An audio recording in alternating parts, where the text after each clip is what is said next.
It's a 165-year-old family-owned company in the east of Switzerland, pretty much in the middle of nowhere, that has a disproportionate impact on the world's food systems. We estimate that 2 billion people a day eat products of technology from Bühler, which I find is extraordinary. That gives you a little bit of a feeling who the company is. What's important for us? As a family-owned company, we have the benefit of behaving professionally and closing monthly very smartly, but thinking long-term. The family holds us to two things. One is we will be the innovation leaders wherever we play, and the second one is we will run the company with the values of a family. And a family thinks on behalf of the next generation in all decisions that it takes. We sell plants, technology, process plants, services. We do a lot of education programs around the world. We have a strong footprint within this region, and we've been operating for over a century here, and I think many of our customers are at the event as well. So it's a very important region for us, not just because we have a lot of customers and we do turnover, because this is a potential area for economic growth and for driving sustainable food systems globally. As I said, we sell technologies, we sell total plants, whether you're in pulse processing, whether you're making plant-based meats, whether you're flour milling, pasta making, bakeries, all across the value chain, we have total solutions available. And it's a very unusual company in that we accompany our customers not only through the whole technology chain of their value chain, so their customers and their suppliers will probably have our technology as well, but through the whole life cycle of their plants. And we have many customers that have been our customers for 3 or more generations of their families. This family-to-family business I find very important. Now, one thing that we set out in 2019, we put 1,000 customers in a room and we said, we believe sustainability is critically important, and we believe that sustainability has to be a driver of innovation. It must drive your business decisions, it must drive your innovation spend, it must drive your M&A, and it must drive the sectors that you develop and you go into. For example, how do we migrate away from such an animal protein-rich diet in a way that brings nutritious solutions to the plate?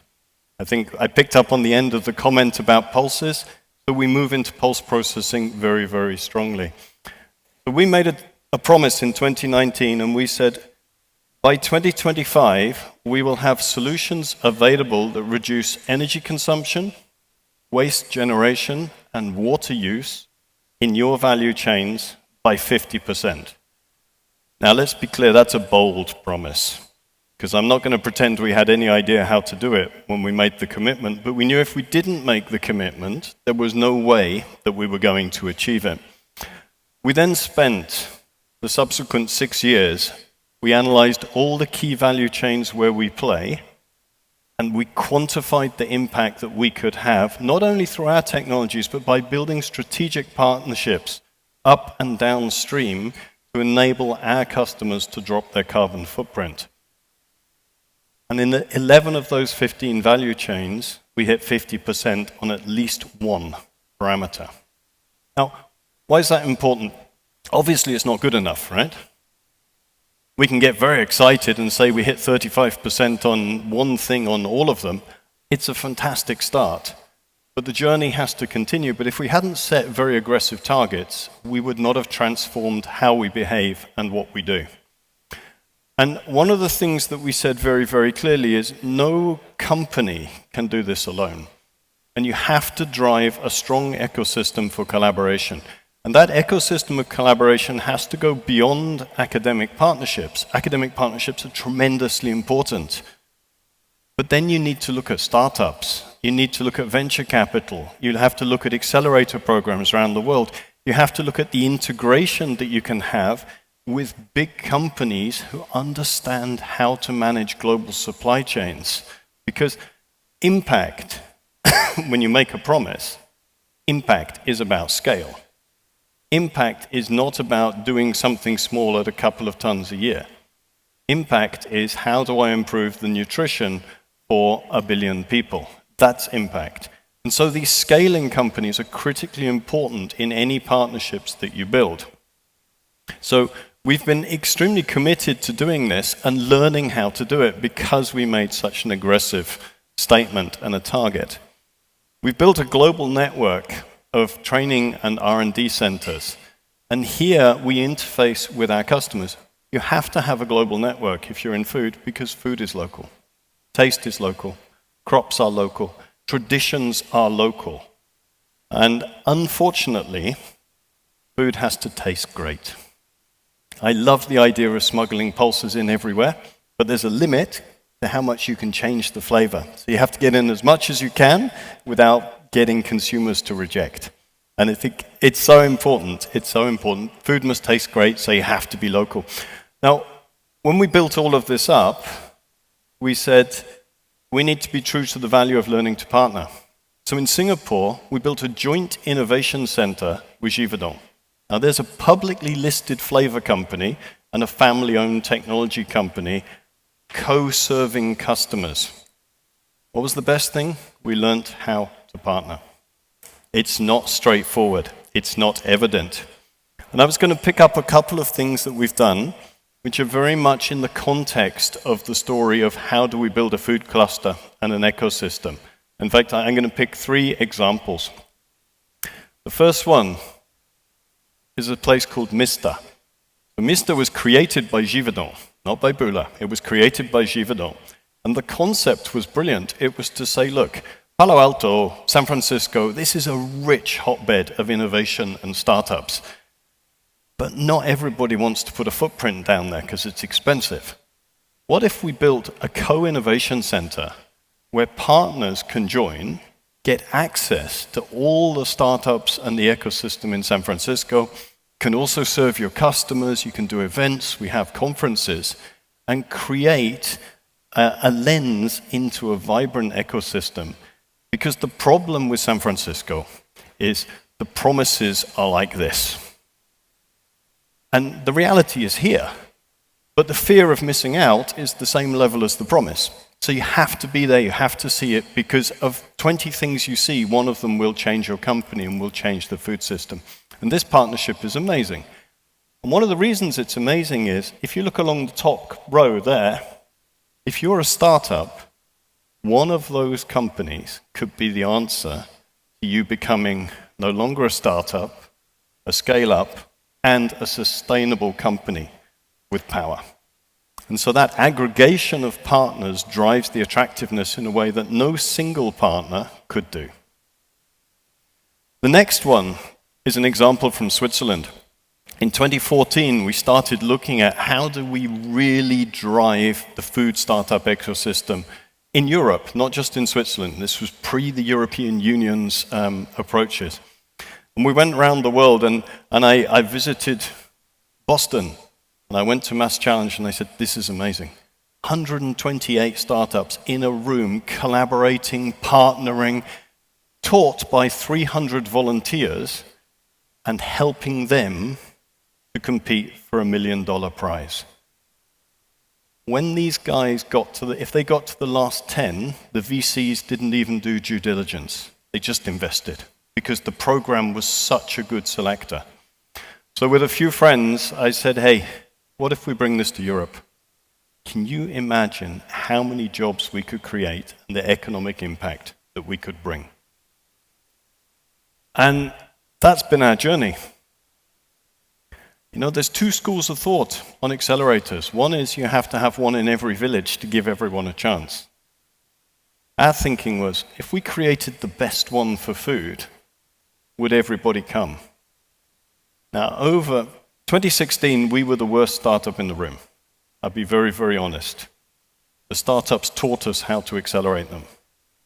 By 2024, we were pretty good, but boy, we'd learned a lot. We had 2,400 startup companies apply to a program in Switzerland from 112 countries. Now, I don't know how much you need to invest to find of those 2,400, the best 100, that each company would be investing a fortune. Here, no partner, and these partners, no one covers more than 10% of the cost of running the whole program, and they get access to all of them. So we created something which is fairly extraordinary. And with these partners, one of them will solve the problem of that startup and help them scale. And it's a tremendous program and power to drive innovation at scale and to suck talent into the country. But we're an NGO. We make no money. Everyone thinks we're nuts.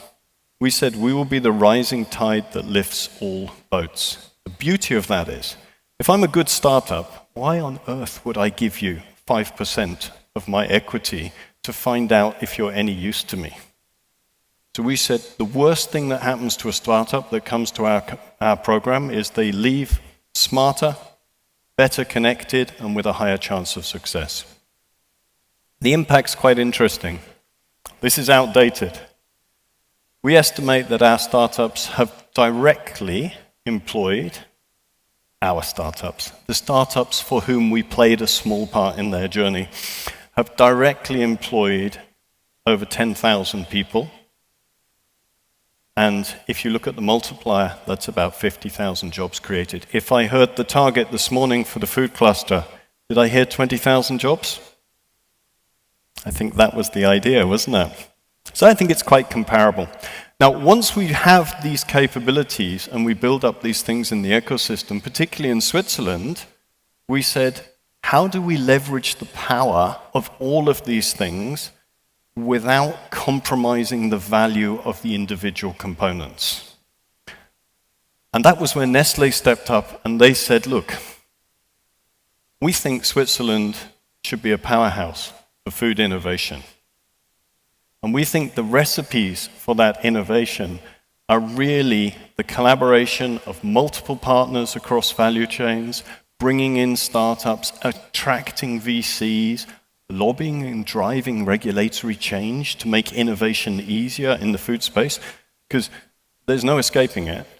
Innovation in food, to bring it to market, is capital intensive. This is not about scaling software.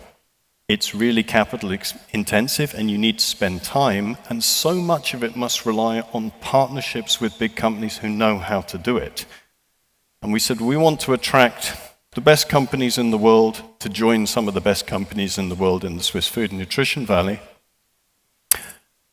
And currently, it's a community of well over 150 partners.